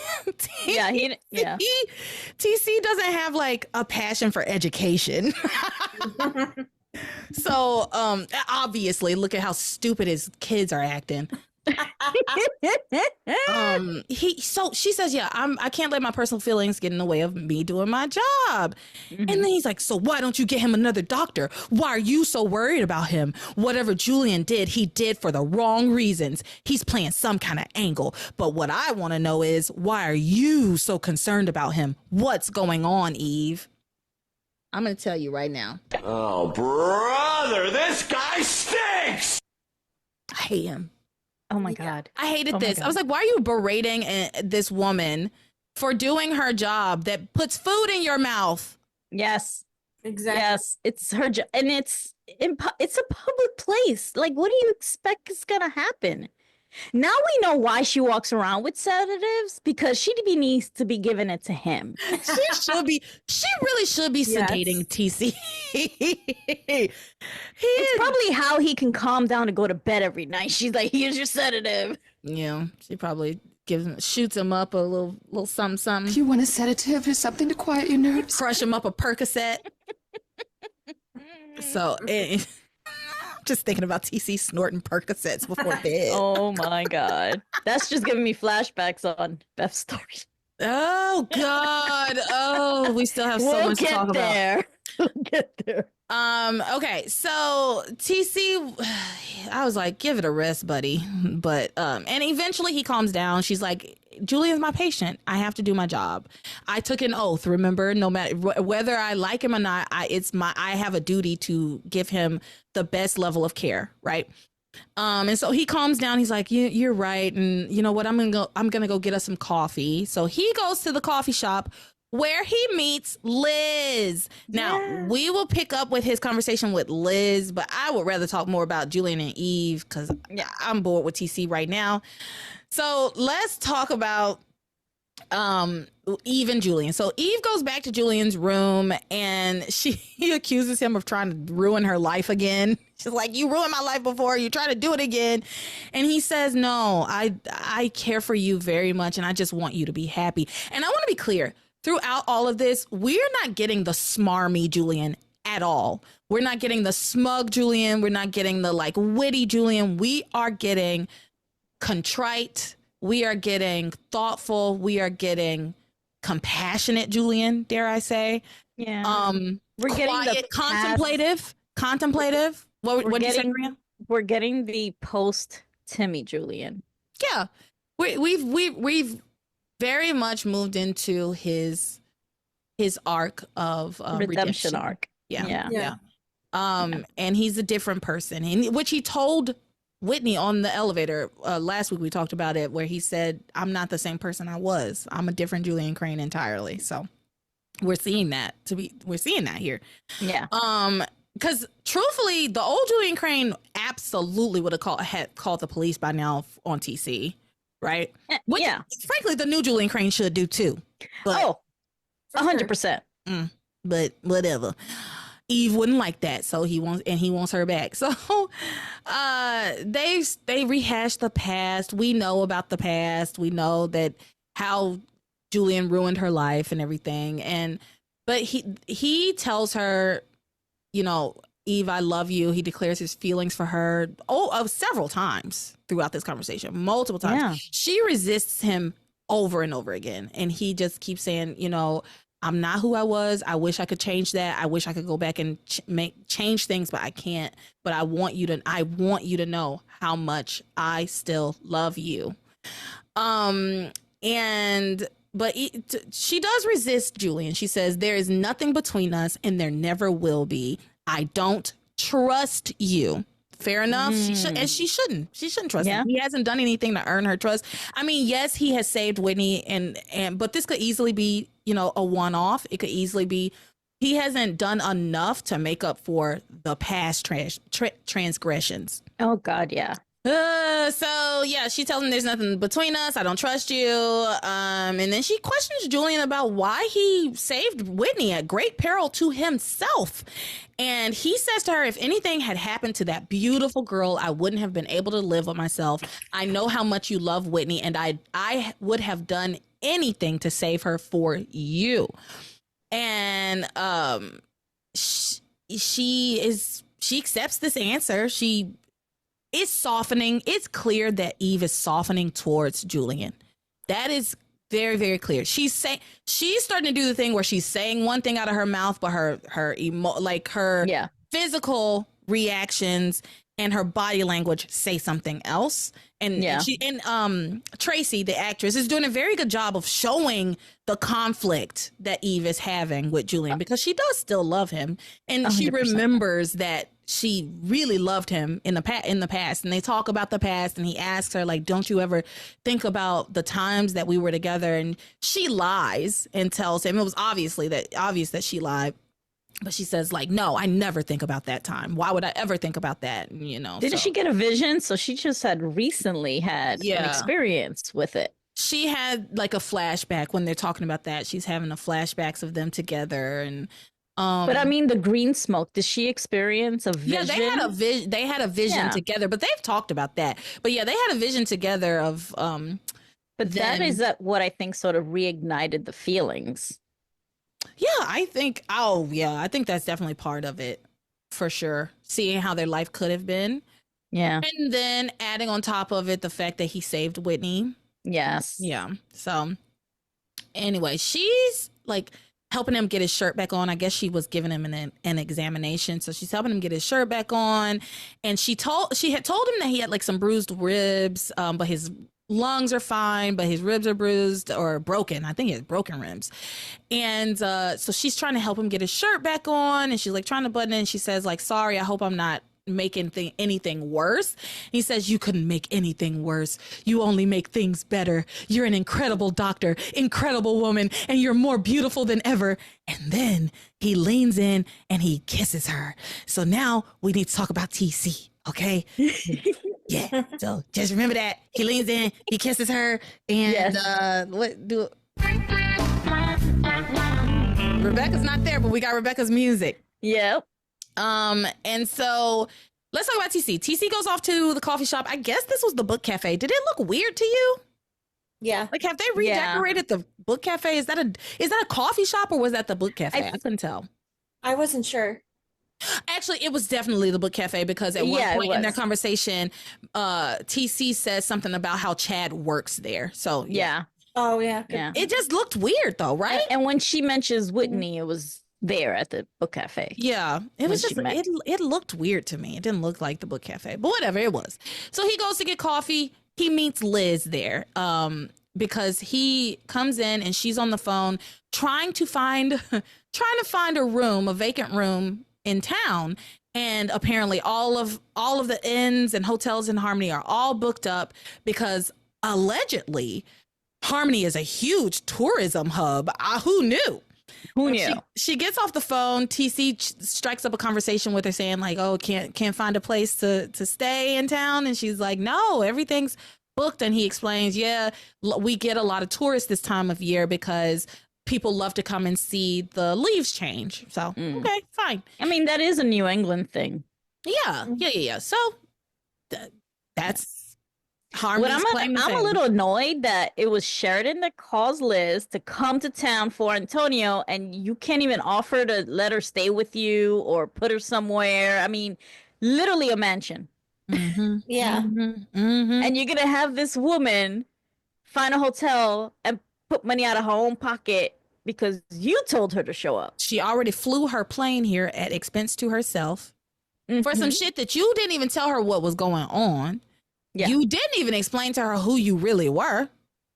She's still calling you Diana. Yeah. Yep. Ooh, so, yeah, Sheridan. I was annoyed by that. That is annoying, and you make an excellent point. I honestly didn't even consider the fact that Sheridan was the one who called her in the first place, told her it's urgent, you need to come, but didn't consider where's Liz gonna stay. Yeah, you're right. That's shitty. That's very shitty. So, she explains, that what she's doing there in town, that she knows Antonio and Sheridan, and then they just recap about the Shawise storyline. Yeah. He asks her how she knows them. She explains how she knows them from the island and Antonio saving her, and then they talk about everything with Luis actually being Sheridan's fiance, the whole thing. And oh, sorry, I was at the wrong note. So they recap. Eventually, they start to talk about Whitney and Chad and Simone, and start to recap that whole thing. But Liz explains that she had met his daughters there at the book cafe, and she makes the mistake of telling him, yeah, I could really tell that Chad and Whitney were really, really love each other. And he's like, no, not Whitney. Simone, you're wrong. It's Simone, not Whitney. Simone. Whitney would never. Whitney doesn't have time for boys. She's got tennis. She loves her tennis. Okay. Actually, I forgot one of my notes that I wanted to say about TC and his stupid ass tennis. At one point, Whitney says to him about something that Julian said to her on the elevator. She's like, yeah, he even gave me some advice about love, that, if I find love, that I should go after it with all my heart, and I should never let my love go. And TC says to her, well, that's great advice to apply to your tennis. Shut up. Brother, this guy stinks. Oh, yeah. Oh, brother, this guy stinks. I hit the same time by mistake. But yeah, anyway, so again with the fucking tennis. And did you clock how Liz was noticing his agitation? And she's like, okay, you're right. Yeah, she was Okay, like, oh, fine. he was like, I know my daughters. I know my girls. Do you? He says, Whitney doesn't care for Chad at all. You don't know because it's because she apologizes to him. She's like, oh, I'm sorry. I guess I misunderstood. And he's like, it's okay. You don't know my girls like I do. But Whitney doesn't care for Chad at all. Cut to Whitney professing her love for Chad, right? Because so who doesn't know who here? Exactly. And I was gonna point out that, like, this is actually one of the only times TC is like references the fact that he has two daughters, not just one, two. Mm-hmm. I'm like, holy crap, he remembers he has two daughters? He remembered Sugar Bear. He does not know her name. He doesn't. He calls her Sugar Bear because he does not know her name. He doesn't know her name, but I love that little nickname. I also want to say, I actually enjoyed Liz and TC's chemistry and their conversation. They vibe really. I don't remember if later they hook up, but they kind of. Yeah, and they should. Liz tries to steal him from, if I remember correctly, I could be completely wrong about this, but if I remember correctly, Liz tries to basically break up Eve's whole marriage, partially to get back at Eve, but also because she wants to get with TC. Yeah. Oh, okay. Yeah. Yeah. And on the one hand, now that I think I never really knew Liz's backstory with Antonio. Like, that was all kind of new to me. Yeah, no, I didn't either. Yeah, I think the reason I didn't remember that is because we get relatively quickly, we get past her and get her into this storyline with Eve. What I remember about Liz mostly has to do with Eve and TC, right? Mm-hmm. The stuff with Antonio and Sheridan, I really did not remember that from my first watch. I was like, oh, Liz, okay, all right. So yeah, we're laying the groundwork for Liz to kind of fall for TC, I think. Yeah, and I like it.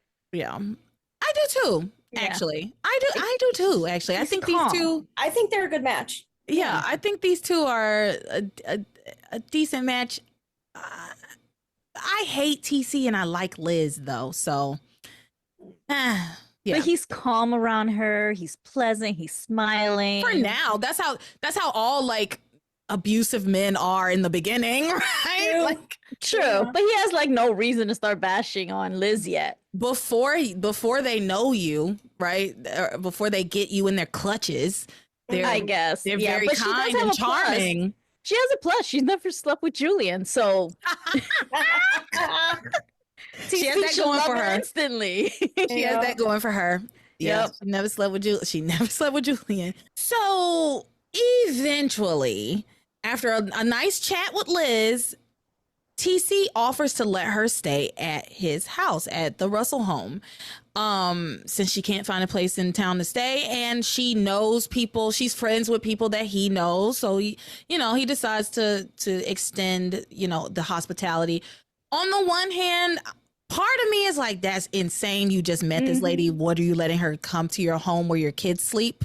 For and her too. Like, I'm going to a strange man that I just met, going to his home. Hello? Yes. Yeah. Right? Gonna go to his home. He does in fact have a murder shed. So, oh yeah, that's right. That's never explained, right? It does get explained in 2004.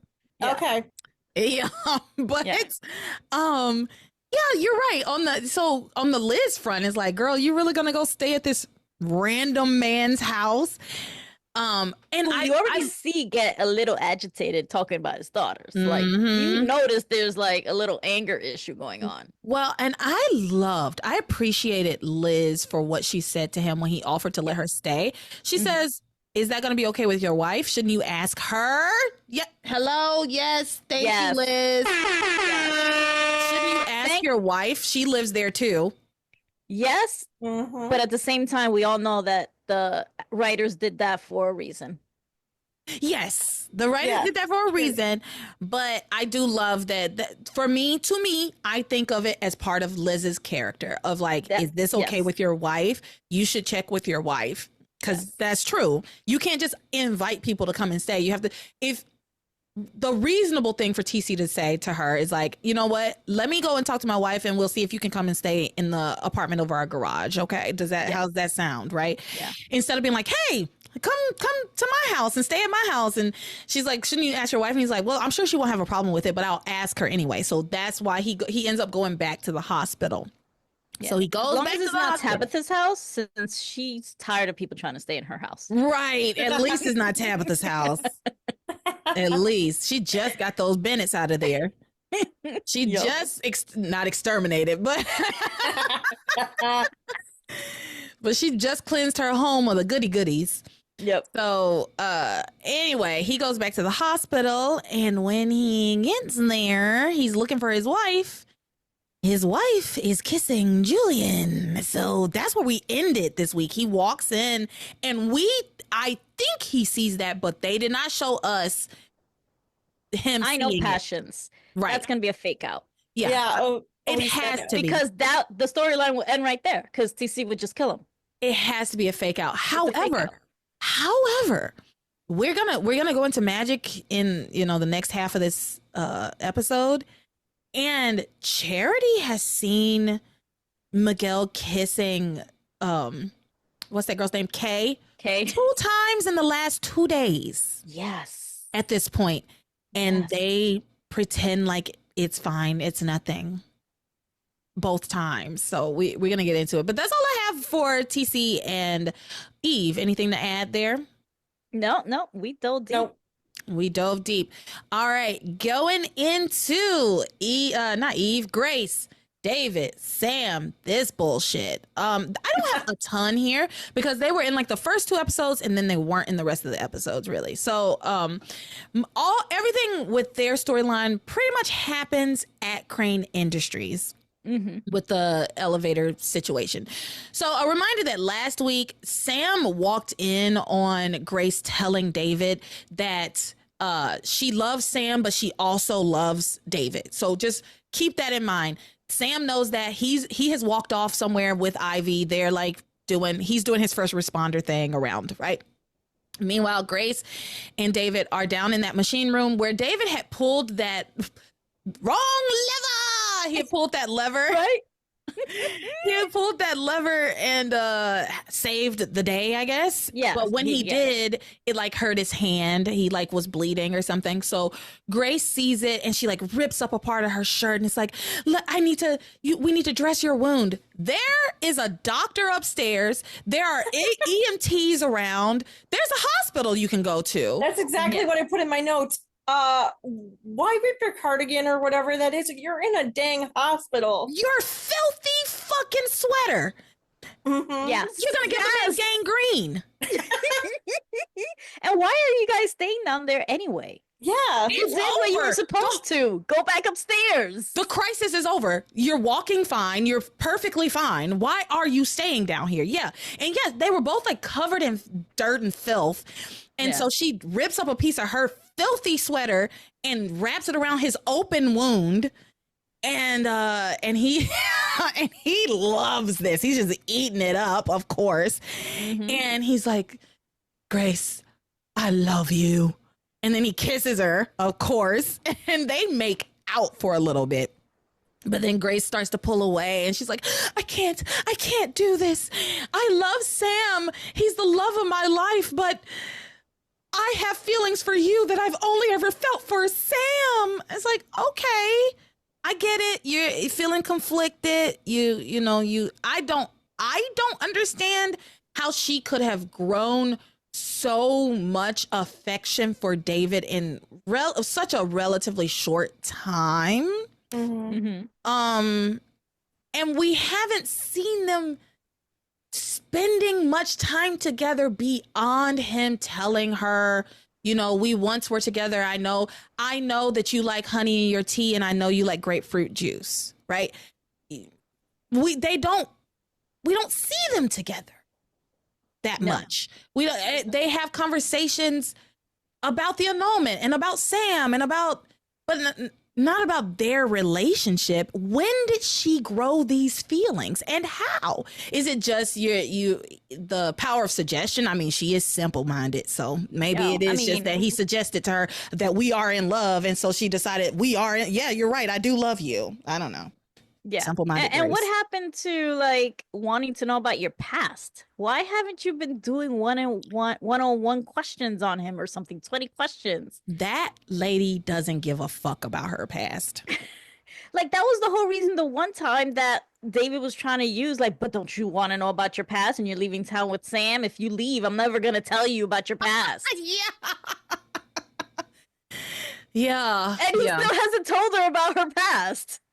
He hasn't. You're absolutely right. He did say that. He was like, I'm gonna leave town, and if I leave, you'll never be able to find out about your past. It's like, you could write a letter, put it in a letter, right? You know. That's what we were saying. Write a letter. And I do write think a journal. at some point he did say that. Like, eventually he's like, you know what? I'll put it all in but maybe I projected that onto him. I start to confuse what I believe, what I know to be true, with what I want to be true sometimes.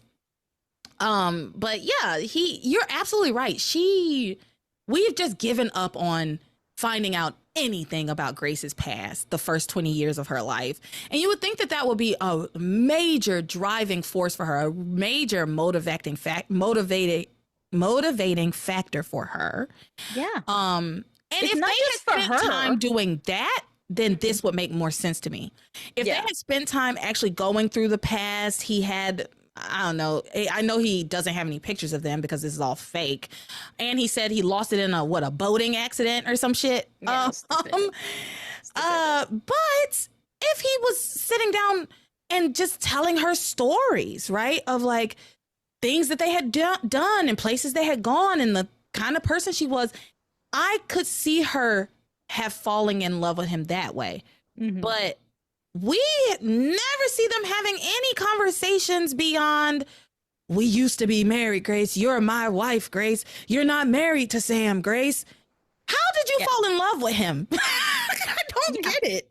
Yeah, because you would want to know about your past, not even just for you, but even for Charity, so you can tell me about her mother, her sister. Yeah. Like, you would think Charity's like, okay, can we talk about my mom? Yeah, did you know my mom at all? Like, yeah. I don't. And you would think that Grace would also say, like, what was my sister like? You knew her, right? I would love to know what she was like. Were we alike? Did she also like the same? Did she also like honey in her tea? Did she also like grapefruit juice? Exactly. I mean, does Grace even remember that her sister's her twin? I don't know. That's a good question. Oh God, we really just let the Faith storyline go. We let all of Grace's like past go, except for this portion, which isn't even real. It's not even real. Which isn't even real. So anyway, he just keeps telling her that I love you, Grace. I love you, Grace. Okay, all right. He keeps telling her. She starts to get like agitated. Like, stop saying that. Stop saying that. Like, why can't you just say that you hate me? That you hate me for moving on? That you hate me for getting married? And that I don't remember you? That you hate me for this? And she wonders, like, how did this even happen to me? And she says, David, I know it's not your fault because you've been nothing but kind and gentle and honest. But I can't stop. At one point she was like, and you never tried to steal me from Sam, but I can't stop thinking about you. Even though Sam is the love of my life, I can't stop thinking about you. And she's like very agitated. So he like hugs her and tries to like calm her down. And he's like, I'm so sorry that I put you in an impossible position. I just love you so much. Okay, if you love her so much, maybe leave. I don't know. She's clearly in pain. This is clearly fucking with her, but he wants her for himself because David, he has a job to do. Not only does he have a job to do, but he wants to, even though he constantly is protesting to Ivy, he wants to do this. He wants to break up. He wants Grace for himself. He did fall in love with Grace. Yeah. Like, he's not even pretending anymore. He's in love with her. He's in love with her. And again, I don't know how he fell in love with her. I don't when did y'all fall in love? When did the two of you fall in love? See, This show would have been so good if to find out that he was actually Faith's husband. Oh, yeah. Or no, imagine he was like, yeah, oh, this. And that okay. David is actually Faith's son, and that's Charity's brother. Again, we're doing a long one so we can kind of like delve into these little things. That's my what ifs. So the thing, this would be really interesting if David actually turned out to be like Faith's husband, who is Charity's father, but Faith and Charity, when we met them, they didn't have a man in their life, right? They were on the run kind of from somewhere. Yeah, we don't know who Charity's father is. What if he's just like a really bad man and he's like ingratiating himself with Grace, right?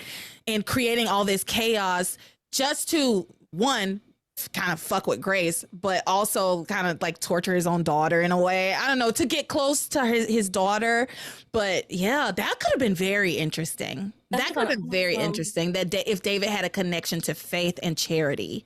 Yeah. Yeah. Too bad. Oh, so sad. We got this. I know. We got these two people who we never find out what it is that Ivy has on David either. Don't tell me that. At least that I remember. I can't remember what it is. No, I can't remember if we find that out either. I can't remember either, which leads me to believe we never find that out. And I think some people have said that on the Discord. I think Hannah said it. And Garrett may have said it too. Other people have said on the Discord like that we never find out what he's being blackmailed for, which is so fucking stupid, because this man did not want to do this. He was raging against Ivy for the entire time. His son is involved in it now, and he keeps talking about how this is horrible and I won't let you to ruin my son's life and da-da-da. It's like, but what is it that she has on you? Without me knowing what that is, I can't decide if I'm on your side or not, David. I can't.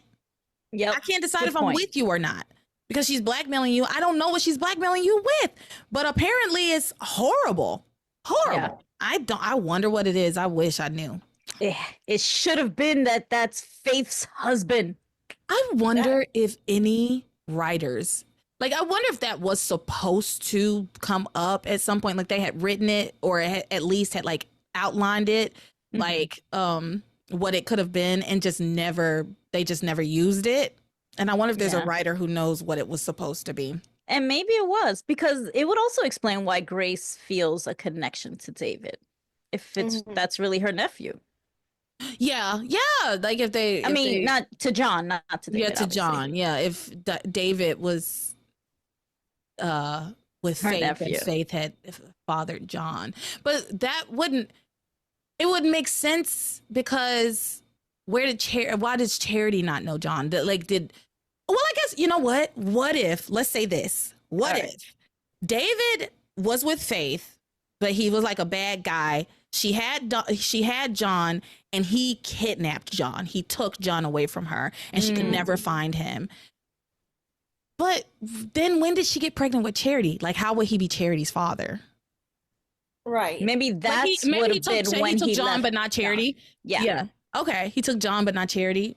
Which would have made the whole zombie Charity trying to get up on John even more creepier. So weird. The whole thing's weird. All right. Enough of that. We just made Passions better, so let's go back to the trash. Let's finish this. So he tells her, I just love you so much. They're hugging. They're in a warm embrace. Meanwhile, Ivy is talking with Sam and trying to convince him that Grace is in love with David, and that he should stop chasing after her. And Sam's like, no, she just feels sorry for David.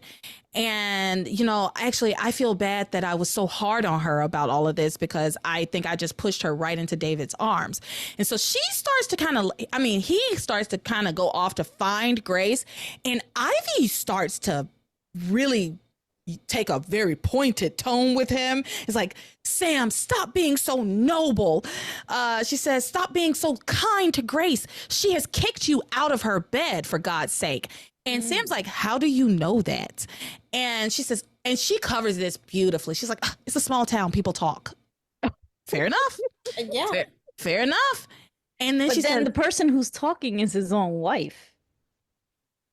well, I think Sam has told, Oh, okay. yeah, Sam has told TC and Eve definitely know. Okay. Yeah. So Yeah. if a handful of people know, everybody knows. Of course. Right. Of course.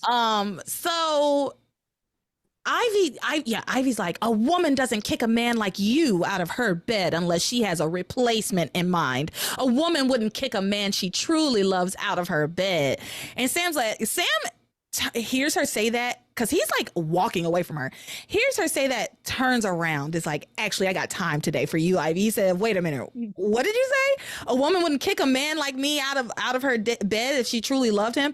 But isn't that exactly what you did, Ivy? And she's like, no, it's not the same thing. I had no choice. And then she kind of like word vomits. She's like, my father sold me into a loveless marriage with Julian, and I regretted losing you every day. But now that Grace has David, there's no reason we can't be together. I love you, Sam. I have always loved you. You are my true love, my first love. You're the father of my firstborn child. Yeah, and Julian's the father of the other three. Yeah, exactly. Like, that doesn't mean anything. But you know, she very passionately is telling him, like, I love you. I've always loved you. And Grace doesn't want to be with you. She wants to be with David. That's clear. You saw her say she loved him. And he tells her that, you know, yeah, I do believe that you have had a rough time of it. I'm sorry that it's been rough these past years, but I love Grace. I want to make my marriage work. And then she points out that her love for him, she's like, it's my love for you that put me in this wheelchair. And she says, does that not count for anything? And he says, no, of course it does. I appreciate you for what you did. And I could never begin to repay you for your sacrifice, Ivy, but I have to work things out with my wife. And Ivy says, she's not your wife, Sam. She's David's wife. And she's like, to herself, she's like, and I intend to make sure it stays that way. And so they head to the machine room where they find David and Grace in a warm embrace. So, Yeah. Yep.